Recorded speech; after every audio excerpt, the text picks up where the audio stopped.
Vamos a iniciar con esta imagen. Ustedes ven en esta imagen un tiburón y lo que nos dice es que este tiburón debe nadar constantemente para no hundirse al fondo del océano. Sin embargo, los peces anaranjados que ven nadando alrededor pueden permanecer ahí quieticos al mismo nivel sin tener que estar haciendo un esfuerzo tan grande como se ve que lo hace el tiburón. La pregunta es, ¿por qué? ¿Alguien tiene alguna idea?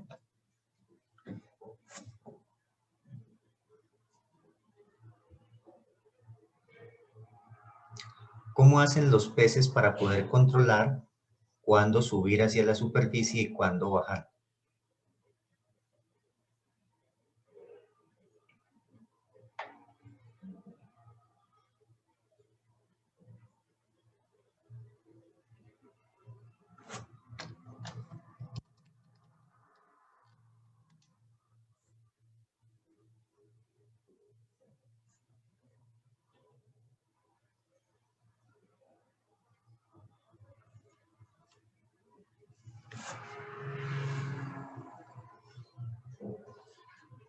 Los peces tienen una vejiga natatoria que les permite tomar aire que está disuelto en el agua. Esa vejiga se infla un poco y de esa manera entonces, digamos, su cuerpo también, su volumen, el volumen de su cuerpo crece un poco y de esa manera, si crece en el volumen, entonces aumenta la fuerza de empuje o de flotación que ejerce el agua sobre ellos y los peces entonces pueden ascender. Cuando expulsan el aire de esa vejiga y el volumen de su cuerpo se hace un poco más pequeño, entonces la fuerza de empuje disminuye y ahora su peso hacia abajo es mayor que la fuerza de empuje hacia arriba y por lo tanto el pez baja. El tiburón no tiene esa vejiga natatoria, así que él debe de usar otro mecanismo para poder o sostenerse a un mismo nivel de profundidad o subir o bajar. Y estudiando la dinámica de fluidos vamos a entender un poco cómo es la estrategia del tiburón para poder entonces subir o bajar o mantenerse en un cierto nivel de profundidad constante. Lo que nosotros hemos venido estudiando es lo que se considera como fluidos ideales. Un fluido real pues es un sistema muy complejo y para simplificarlo lo que nosotros vamos a hacer es considerar el fluido pero con unas características especiales o bajo unas ciertas restricciones. Resulta que cuando estudiamos este tipo de fluidos que cumplen con estas características, la dinámica de fluidos ahora se hace muchísimo más sencilla. Afortunadamente hay muchos sistemas físicos en la vida real que tienen un comportamiento con muy buena aproximación como de fluido ideal. Por ese motivo es que estas ideas son tan importantes. Lo primero que vamos a considerar es lo que llamamos un fluido no viscoso. Nosotros vamos a despreciar la fricción interna entre las distintas partes que constituyen el fluido. Por ejemplo, el agua tiene una viscosidad pequeña, pero la miel tiene una viscosidad más grande. Nosotros no vamos a estudiar fluidos como la miel, más bien vamos a estudiar fluidos como el agua, en donde con buena aproximación nosotros podemos despreciar la fricción interna entre las distintas partes que constituyen el fluido. Es más, yo complementaría esto diciendo que, además, vamos a despreciar la fricción que exista entre el fluido y las paredes del recipiente por el cual se mueve ese fluido. Vamos a considerar un fluido moviéndose a través de una tubería. Entonces yo diría que también vamos a despreciar las fuerzas de fricción que se ejercen entre las paredes de esa tubería y el fluido que se mueve a través de ella. Lo siguiente es que vamos a considerar el fluido en el régimen de flujo estacionario. Eso quiere decir que la velocidad del fluido en un punto es constante en el tiempo. Diferentes partes del fluido pueden tener diferentes velocidades. Yo no estoy diciendo que la velocidad en cualquier parte del fluido sea la misma. Lo que estoy diciendo es que en cualquier lugar, esas diferentes velocidades permanecen siempre constantes en el tiempo. Por ejemplo, imagínense que vamos a un río.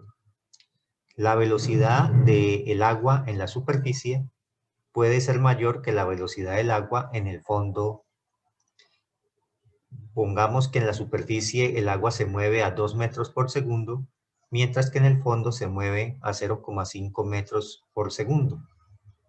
Lo que estamos diciendo cuando decimos que consideramos un flujo estacionario es que si en la superficie el agua se mueve a 2 metros por segundo a las 10 de la mañana, en cualquier otro instante de tiempo que miremos nosotros la velocidad en la superficie seguirá siendo 2 metros por segundo. Y en el fondo siempre seguirá siendo 0,5 metros por segundo. La tercera característica de un fluido ideal es que es incompresible. Esto quiere decir que nosotros vamos a aplicar fuerzas sobre el fluido y la densidad del fluido no va a cambiar. En la vida real esto es muy cierto. Ustedes, por ejemplo, piensan en el agua, ¿no? Si tienen agua en una jeringa y ustedes tratan de comprimir la jeringa, la fuerza que hacen es grandísima y aún así no logran cambiar el volumen del agua encerrada en la jeringa. Un fluido como el aire, pues es más fácil de comprimir. Sin embargo, cuando uno empuja aire atrapado en una jeringa, aunque él se comprime un poco, llega un momento en que a partir de una cierta compresión, por más que usted aplique fuerza, es muy difícil cambiar su volumen. Para cambiar el volumen deberíamos de aplicar fuerzas descomunales. Así que nosotros vamos a suponer que estamos trabajando con un fluido que no se puede comprimir, no se le puede cambiar su volumen, a pesar de que le aplicamos fuerzas. Y finalmente, nosotros vamos a considerar fluidos que son irrotacionales. Eso quiere decir que no presentan torbellinos, que no hay, el fluido no tiene momento angular respecto a algún punto.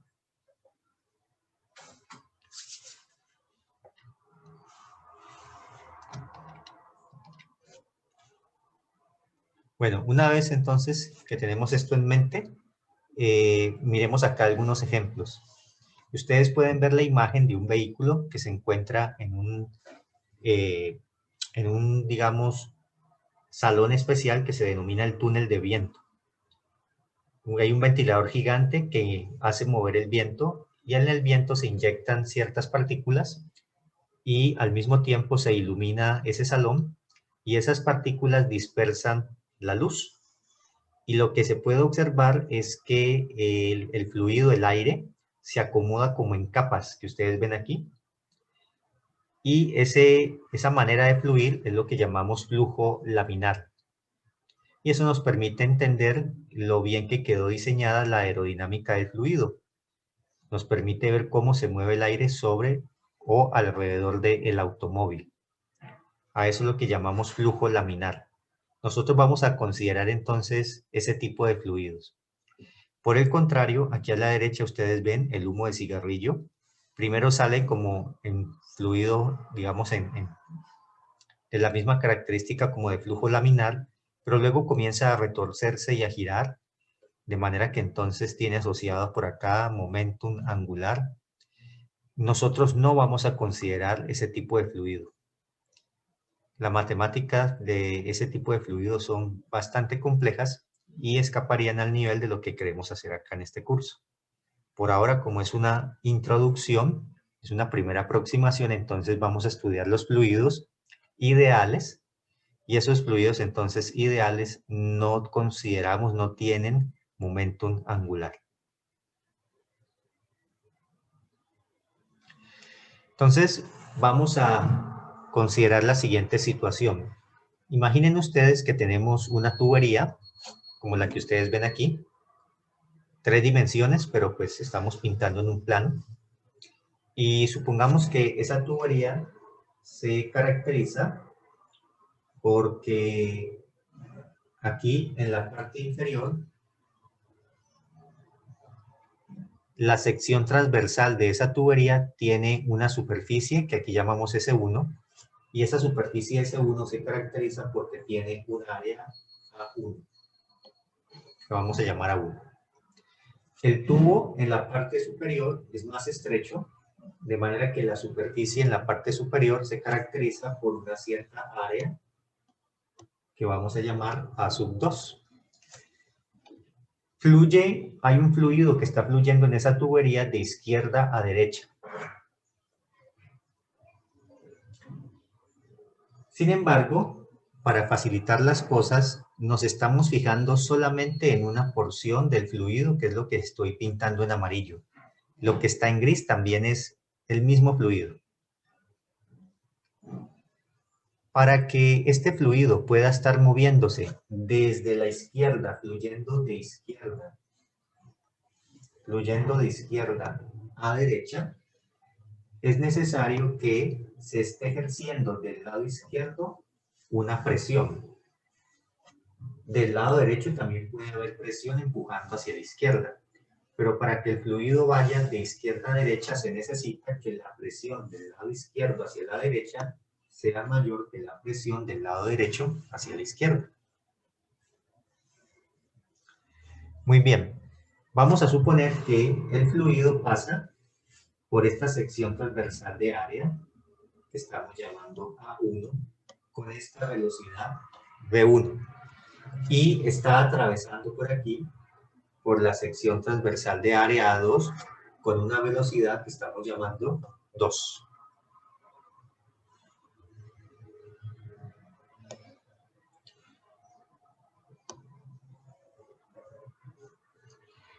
Muy bien, vamos a considerar también que esa tubería no tiene huecos, o sea que el fluido no tiene por dónde ir hacia afuera, sino que todo el fluido que ingresa por el área A1, entonces también pues sale por el área A2. Vamos a imaginar entonces durante un cierto intervalo de tiempo, que vamos a llamar delta de t, durante un cierto intervalo de tiempo delta de t, ¿qué sucede con ese fluido que está en movimiento? Entonces observen que durante un intervalo de tiempo delta de t, el fluido que inicialmente estaba aquí avanza hacia la derecha una cierta cantidad. Y por lo tanto, el fluido que inicialmente, ese que nos estamos fijando, ese que está en amarillo, que estaba aquí en esta parte, ahora entonces ha avanzado hacia la derecha una cierta cantidad. Entonces, esto es la cantidad de fluido que se mueve a la derecha en la parte inferior, y esta es la cantidad de fluido que se mueve a la derecha en la parte superior. Observen ustedes que el fluido en la parte inferior es angosto. Esta longitud es menor que esta longitud. Sin embargo, como el fluido es incompresible, estamos aplicando fuerzas para que fluya de la izquierda hacia la derecha, pues el fluido no cambia su densidad. De manera que, pues, allí se da conservación de masa. La cantidad de fluido que en la parte inferior se ha movido hacia la derecha tiene que ser igual que la cantidad de fluido que en la parte superior también se ha movido hacia la derecha. Durante el intervalo de tiempo delta de t, entonces, en la parte inferior el fluido ha avanzado, se ha desplazado una cierta cantidad que vamos a llamar delta de x1, y en la parte superior se ha desplazado una cantidad que vamos a llamar delta de x2. Pero el volumen en la parte inferior, que voy a simbolizar con este B mayúscula y 1, el volumen de líquido desplazado hacia la derecha debe ser igual al volumen de líquido desplazado hacia la derecha en la parte superior. El volumen es el área multiplicado por lo que se ha desplazado. Esto sería entonces el área multiplicado por lo que se ha desplazado en la parte superior. Y si ustedes se acuerdan de la cinemática que acabamos de ver hace poco, el desplazamiento se puede encontrar multiplicando la velocidad por el intervalo de tiempo. Al otro lado, entonces, tenemos igual el desplazamiento en la parte superior, es la velocidad multiplicado por el intervalo de tiempo. Por favor, no confundir las velocidades, las V de velocidades, que son letras minúsculas, con las V de volumen, que son en mayúsculas. Como los intervalos de tiempo pues son iguales, es el mismo intervalo de tiempo, entonces podemos simplificar y llegamos de esa manera a una expresión muy importante que dice que el producto del área por la velocidad en la parte inferior es igual al producto del área por la velocidad con la que atraviesa el fluido por esa área en la parte superior. Pero resulta que esos puntos 1 y 2 pues fueron escogidos de forma arbitraria en esa tubería. Podríamos haberlos escogido en cualquier otro lugar. Así que realmente lo que estamos mostrando con esto es que en cualquier parte de la tubería, el producto del área por la velocidad, del área de la sección transversal de la tubería, por la velocidad con la que pasa el fluido por esa área, es siempre una cierta constante.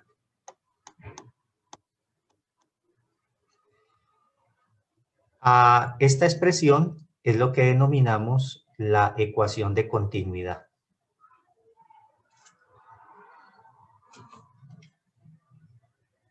Bueno, hasta allí. ¿Alguien tiene algún comentario, alguna inquietud?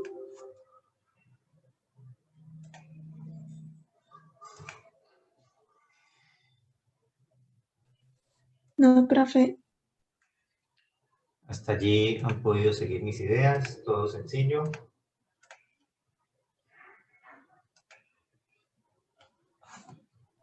Sí, profe, hasta ahora todo bien. Ok. Entonces tenemos que el producto del área de la sección transversal por la velocidad es una constante. El valor de esa constante pues depende de cada situación en particular. Para que entendamos cuál es el significado físico de esa constante, entonces observen lo siguiente. ¿En qué unidades se mide el área?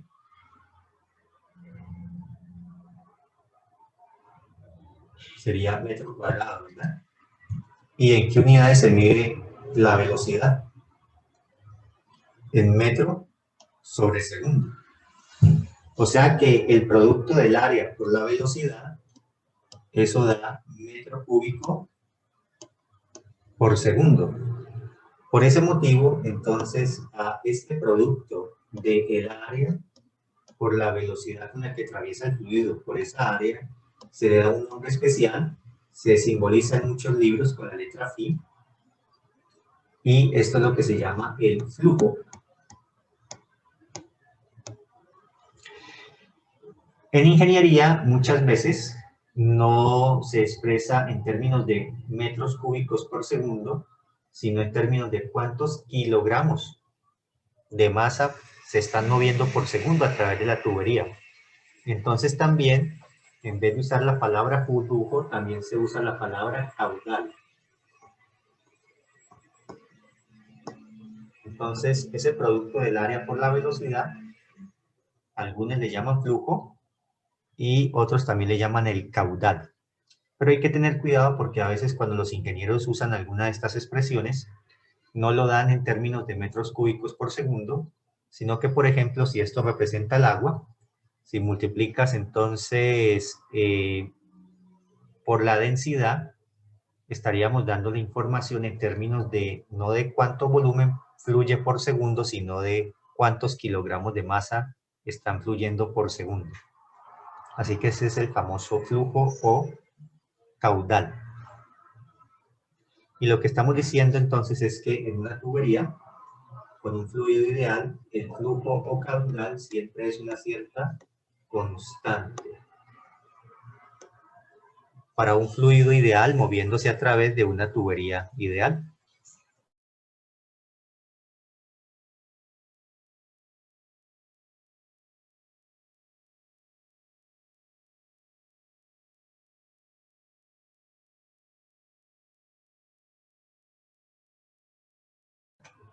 Ustedes me dicen si estoy bien, si estoy yendo muy rápido, entonces me avisan para poder detenerme un poco si ustedes están tomando sus apuntes.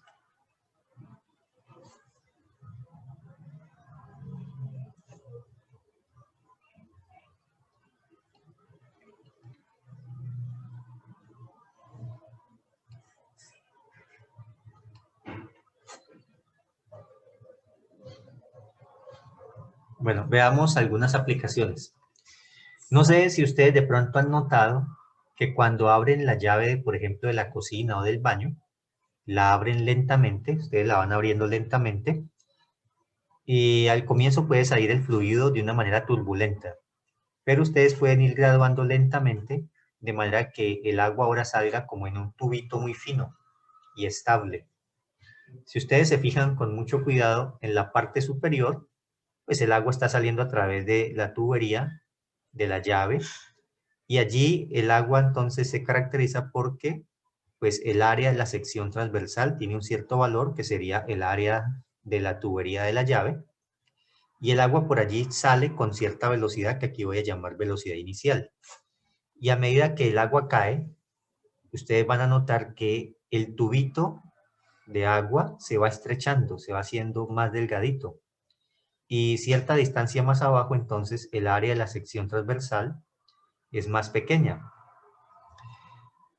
Casi todas las tuberías pues tienen una sección transversal circular, entonces por eso en la parte superior vamos a caracterizar el radio de esa tubería, lo vamos a llamar R sub 0, y en la parte inferior el radio del tubito de agua lo vamos a llamar R minúscula. Vamos a considerar entonces el radio a una cierta distancia h desde el punto de salida en la llave. El agua va cayendo, y por aquí el agua se caracteriza porque ha alcanzado una cierta velocidad v. Como ustedes saben, para cualquier cuerpo que esté cayendo, pues la velocidad, una distancia h por debajo del punto de salida, pues va a ser más grande que la velocidad con la cual está pasando por aquí por la parte inicial. En la cinemática existe una relación que dice que la velocidad final al cuadrado es igual a la velocidad inicial al cuadrado más 2 veces la aceleración por lo que se ha desplazado el cuerpo. En este caso, pues ese desplazamiento sería justamente esta distancia h. Así que de la cinemática conocemos esta relación. Y lo que acabamos de ver es que el área, que aquí lo llaman S, de superficie, multiplicado por la velocidad en el punto de salida y mucho más abajo, ese producto es lo mismo, tiene el mismo resultado, es la misma constante. El área, como es una circunferencia, entonces es pi por el radio al cuadrado. Y si nosotros entonces, aquí simplificamos pi del lado izquierdo con pi del lado derecho, y nosotros usamos esta ecuación para despejar de ella la velocidad, por ejemplo, la velocidad en la parte inferior es igual a el radio en la parte superior al cuadrado sobre el radio en la parte inferior al cuadrado multiplicado por la velocidad con la que sale el fluido en la parte superior. Y si esta expresión la usamos para colocarla acá en esta ecuación de la cinemática, y de allí nosotros despejamos cuál será el radio del tubito de agua que se forma en la parte inferior, entonces obtenemos la expresión que está abajo. De manera que el radio depende de el radio de la llave en la parte donde está saliendo el fluido y depende de la velocidad inicial con la que sale el fluido a través de la llave. Pero también depende de esa distancia h que haya caído el fluido y depende de la aceleración de la gravedad. Esto quiere decir entonces que entre más grande sea h, si h crece como está en el denominador, entonces toda esta expresión se hace más pequeña. Y ojo porque aquí esto es la raíz cuarta, ¿no? Entre más grande sea h, entonces entre más abajo vamos, el hilito de agua se hace cada vez más delgadito. Si estamos en un planeta donde la aceleración de la gravedad es más grande, entonces en ese planeta esta misma situación se caracterizaría porque para la misma distancia h que haya caído el agua en la Tierra, en ese planeta el hilito de agua sería mucho más delgado. Si abrimos la llave de manera que el agua sale por aquí arriba con más velocidad, entonces si aumentamos la velocidad, ¿qué podría pasar? ¿Qué me dirían ustedes? Acá abajo, ¿el hilito de agua se hace más delgado o más grueso?